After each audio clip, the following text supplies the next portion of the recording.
بسم اللہ الرحمن الرحیم۔ الطریقۃ العصریہ فی تعلیم اللغۃ العربیہ کے دوسرے درس میں آپ کو خوش آمدید کہتا ہوں۔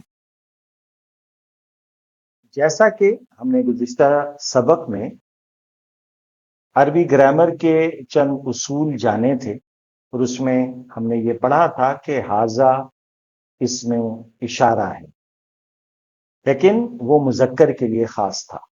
آج کے سبق میں ہم مؤنث کے لیے لفظ حاضی کے استعمال کے بارے میں جانیں گے۔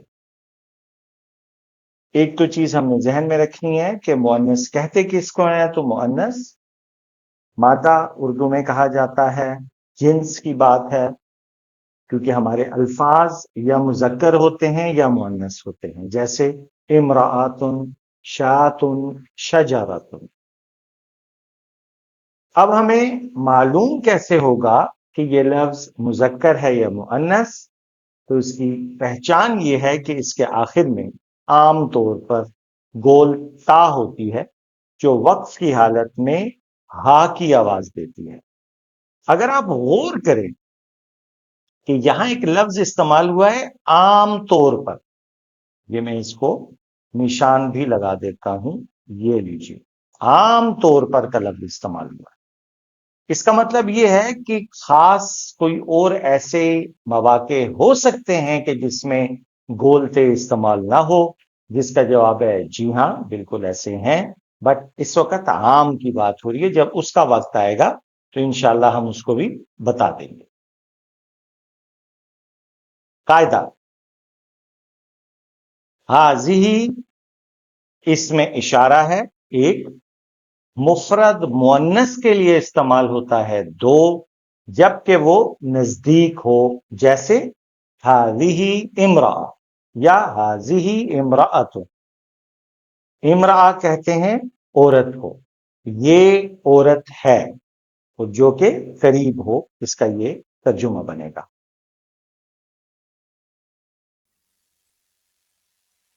اب ہم جانتے ہیں کہ حاضی کا مفہوم کیا ہے، اور وہی حسب سابق جو ایک ترتیب تھی تو اس کو ہم ریپیٹ کر رہے ہیں تاکہ ہمیں تازہ رہے۔ حاضی یہ اس کا مفہوم ہے اور یہ مؤنث کے لیے آتا ہے۔ حاضا وہ بھی اس میں اشارہ ہے، اس کا بھی معنی یہ ہے، لیکن وہ مذکر کے لیے استعمال ہوتا ہے۔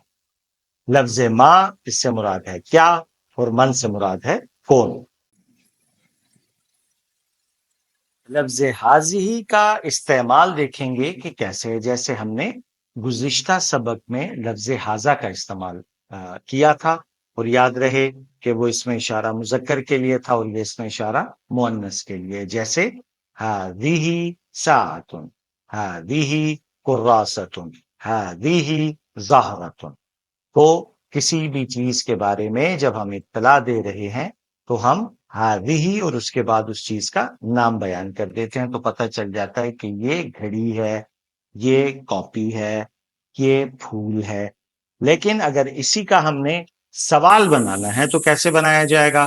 تو حسب سابق ہم نے پچھلے سبق میں بھی پڑھا، ما لفظ میم الف کو حاضہ یا حاضی سے پہلے اگر آپ ریپلیس کرتے ہیں تو یہ ایک سوال بن جاتا ہے، جیسے ما ہذہ، یہ کیا ہے؟ کوئی ہم نے چیز دیکھی، ہم نہیں جانتے اس کو، تو ہم یہ سوال کرتے ہیں کہ ما ہذہ، سو اس کا پھر جواب آتا ہے ہذہ ساعۃ، ما ہذہ، ہذہ محفظۃ، ما ہذہ، ہذہ کراسۃ، ہذہ غرفۃ۔ یہ اس طریقے سے ہمارے پاس جو بھی سوال ہوگا اس کا یوں جواب آئے گا۔ لہذا ایک بنیادی چیز جو ہم نے پڑھی تھی کہ ماں کے ذریعے کسی شے کے بارے میں سوال کیا جاتا ہے، سو ہم نے یہ دیکھ لیا کہ اس کا طریقہ کار کیا ہے۔ اب ہم جانیں گے کہ اگر کسی انسان کے بارے میں سوال کرنا ہے تو اس کا طریقہ کار کیا ہوگا۔ ہیں کہ اگر کسی انسان کے بارے میں ہم نے سوال کرنا ہے تو اس کا طریقہ کار کیا ہے، سو وہی اصول لفظ حاضی کا ہم استعمال کریں گے، جیسے ہذہ طالبۃ، ہذہ استاذۃ، ہذہ خادمۃ۔ یہ طالبہ ہے، جو پڑھنے والے اسٹوڈنٹ جس کو آپ کہتے ہیں، بٹ مؤنث۔ یہ ٹیچر ہے لیکن مؤنث۔ اور یہ خادمہ ہے جو کہ مؤنث ہے۔ اب اسی کو اگر ہم نے سوال بنانا ہے تو اس کا طریقہ کار کیا ہوگا؟ من ہادی، یہ اس کا طریقہ ہے۔ ہم نے وہ جو ابھی ہم نے پہلے بھی پڑھا تھا کہ لفظ من جو ہے اس کے ذریعے بیسکلی ہم کوشچن کر رہے ہوتے ہیں، کیونکہ اس کا مفہوم تھا کون۔ انسانوں کے لیے جب ہم استعمال کریں گے تو یہ ہوگا من ہادی، ہم جاننا چاہتے ہیں کہ یہ کون ہے۔ سو اس کا جواب ہے ہادی طالبہ، ہادی امرأہ، ہادی استاذۃ، ہادی بنت، یہ لڑکی ہے۔ یہ مختلف آپ کے پاس کتاب کے اندر بھی الفاظ اور اس کے معنی ہیں، ان سے بھی آپ مدد لے سکتے ہیں۔ حاضی خادمتن، حاضی فاطمتن، کیونکہ ڈائریکٹ بھی ہم نام لے رہے ہوتے ہیں۔ حاضی زینبن، حاضی سعیدتن۔ سو افراد کے بارے میں ہم نے جان لیا کہ ہم کس طریقے سے اس کا سوال کر سکتے ہیں اور اس سوال کا جواب دے سکتے ہیں۔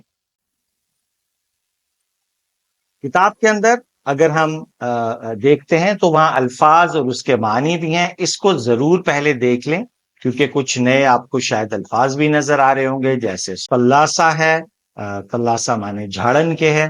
تو یہ الفاظ کے جو معنی ہیں اس کو اچھے طریقے سے ذہن نشین کر لیں، اور یہ ایک اشارہ ہے کہ آپ ایک ڈکشنری بھی مستقل آپ نے ساتھ رکھنی ہے، تاکہ جو اگر نئے الفاظ تمرین میں آتے ہیں تو اس سے آپ مدد حاصل کر سکیں۔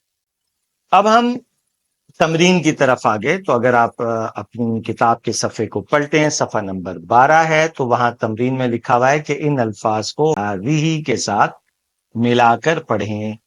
سو ہم کیسے پڑھیں گے اس کو؟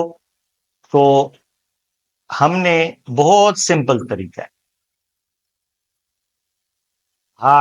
ہی لفظ کو غرفتن سے پہلے لگا دیں، لکھ دیں، تو پورا جملہ بن گیا۔ ہادی غرفتن، ہادی مروحتن، ہادی شجرتن، ہادی مسترتن، ہادی قلاستن، وغیرہ وغیرہ۔ ٹھیک ہے، امید ہے یہاں تک آپ کو بات سمجھ آ گئی ہوگی۔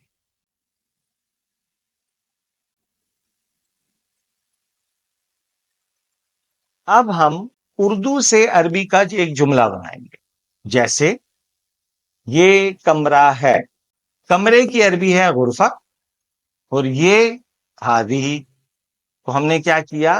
ہادی غرفتن یہ لکھا تو ترجمہ ہو گیا۔ یہ درخت ہے، ہادی شجرتن، یہ اینک ہے، ہادی نظارتن، یہ سائیکل ہے، ہادی دراجتن۔ اب یہ جتنے بھی نئے نام آپ کے سامنے آ رہے ہیں، ان کو ہم جو الفاظ کے معنی ہیں ہمارے پاس، ہم ان سے مدد لیں گے، یا ہم اپنے ساتھ ایک ڈکشنری رکھیں گے، تاکہ گاڑی کو کیا کہتے ہیں، مدرسے کو کیا کہتے ہیں، گھڑی کو کیا کہتے ہیں، تو اگر کتاب میں کوئی لفظ نہیں لکھا ہوا تو ہم وہاں سے بھی اس سے ہم مدد حاصل کر سکیں۔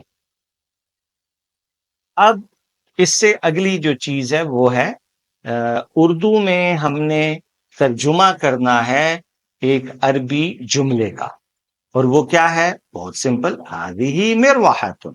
اب اگر ہم غور کریں تو ہمارے پاس الفاظ کے اندر یہ جملہ استعمال ہوا ہے، اور اگر آپ یوں غور کریں تو یہ ہے ہذہ مروحہ، جس کی ہم نے اردو بنانی ہے، اور یہ یہاں بھی استعمال ہوا ہے، یعنی ہم نے اس پہ کام کیا ہے، ہم نے پڑھا ہے اس کو، اور اگر آپ اپنی جو الفاظ کے معنی ہے وہاں غور کریں تو وہاں بھی اس کا آپ کو ترجمہ مل جائے گا۔ میں ابھی نہیں بتا رہا، کیونکہ آپ نے خود بھی اس کو تلاش کرنا ہے۔ ہادی نظارتن کو اگر آپ دیکھیں تو یہاں کس جگہ پر ہے؟ یہاں نہیں ہے، لیکن یہ مجھے امید ہے کہ جو ہمارا جہاں الفاظ کے معنی ہے وہاں سے جا کے آپ دیکھیں تو آپ کو اس کا جواب مل جائے گا۔ ہادی امراتن، یہ ہم نے پڑھا تھا، اور امراہ عورت کو کہتے ہیں، یاد ہے سبق کے بالکل شروع میں آیا تھا۔ حاضی ساعتن، یہ تو ہمیں یاد ہی ہو گیا کیونکہ گھڑی ہے یہ۔ اور وردتن، پہلے ہم نے جو لفظ پڑھا تھا وہ لفظ تھا زہرتن۔ زہرا پھول کو کہتے ہیں، اور وردہ گلاب کے پھول کو کہتے ہیں۔ سو معنی میں جا کے آپ دیکھ لیجئے۔ تو یہ ہے، یہ تھا آج کا ہمارا سبق۔ جس کو ہم نے پڑھا اور ہم نے جانا کہ حاضی کا استعمال کیا ہے، مؤنث کے لیے استعمال ہوتا ہے۔ ماں سے ہم چیزوں کے بارے میں سوال کریں گے، من سے افراد کے بارے میں سوال کریں گے۔ آج ہم پہلی دفعہ اردو سے عربی بنانے جا رہے ہیں، یعنی ہم ٹرانسلیشنز کرنا اسٹارٹ کر رہے ہیں کہ اردو سے عربی کیسے بنانی ہے اور عربی سے اردو کیسے بنانی ہے۔ یہ جملے مشترک ہی ہیں، لیکن تھوڑا سا توجہ دھیان رکھنا ہے تاکہ جو ایک بنیادی ہمارا مقصد ہے وہ ہمیں حاصل ہو سکے۔ حذف سابق کیونکہ اصلی کتاب سے ہی آپ کو پڑھایا جاتا ہے، تو یہ اس کتاب کا الدرس الثانی کا جو ہے وہ پہلا صفحہ ہے، جس میں یہی تمام پریکٹسز ہیں، یہی باتیں دکھائی گئی ہیں، یہ بھی آپ دیکھ لیں۔ اور اس طریقے سے جو ہے یہی اس کا پیج نمبر 2 ہے، جس کے اندر یہ تمام الفاظ کے معنی بھی ہیں، اور یہی آپ کی جو تمرینیں ابھی ہم نے پڑھی ہیں یہ اس کے اندر موجود ہیں۔ اپنی رائے سے ضرور مطلع کیجیے گا، ایک نیا سلسلہ ہے، آن لائن ہے یہ چیز، معلوم نہیں آپ کو کتنا فائدہ ہو رہا ہے۔ شاید بہت زیادہ سمجھانے پہ میں وقت لگا رہا ہوں، اور ہو سکتا ہے بہت شارٹ سمجھا رہا ہوں، سو اس میں آپ کا جو فیڈ بیک ہے وہ بہت زیادہ ہیلپ فل ہوگا، اور میرے لیے یہ ایک صدقہ جاریہ ہے۔ انشاءاللہ مستقبل میں جو بھی لوگ اس سے استفادہ کریں گے، اور خاص طور پہ آپ کی بھی جب رائے اس میں شامل رہے گی، تو میرے ساتھ ساتھ انشاءاللہ آپ بھی اس صدقہ جاری کے کام میں جو ہے وہ آپ انشاءاللہ شریک ہو جائیں گے۔ جزاکم اللہ خیر۔ انشاءاللہ اگلے درس کے ساتھ جلد دوبارہ ملاقات ہوگی۔ السلام علیکم ورحمۃ اللہ وبرکاتہ۔